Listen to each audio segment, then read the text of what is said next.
Сәлем достар, каналыма қош келдіңіздер. Бүгін сіздермен өте керемет болып шығатын пиццаның рецептісімен бөлісетін боламын.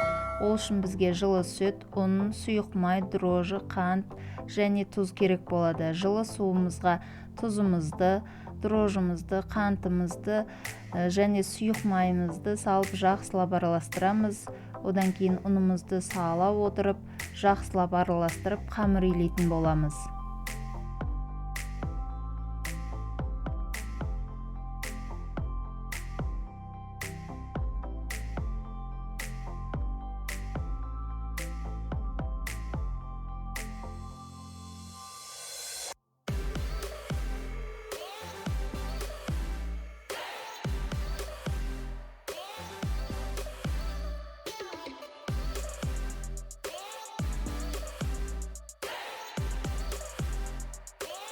Міне бізде осылай қамыр шығады. Қамырымыздың бетін жауып, жылы жерге қойып қоямыз. Қамырымыз шамамен 1 сағат уақыт тұрады. Қамырымыз дайын. Дайын қамырды 3 бөлікке бөлеміз.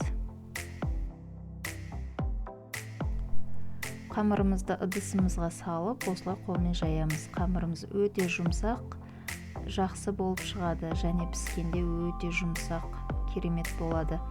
Мейрамханалардың, кафелердің пиццасынан кем емес. Қамырымыздың үстіне кетчуп пен майонезді араластырып жағып шығамыз. Оның үстіне қызанағымызды саламыз. Қызанақмен де тоңазытқышта қатырылған қызанақ болатын. Соны салдым. Сіздер свежий болса, соны саласыздар. Оның үстіне колбасамызды салып, қызып тұрған пеште 180 градуста 10-15 минутқа салып аламыз. 10 минут өткеннен кейін қайтадан шығарып, үстіне моцарелламыз саламыз.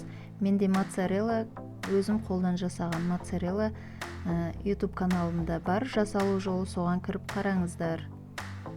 Қайтадан пешке салып 5 минутқа қойып аламыз. Осымен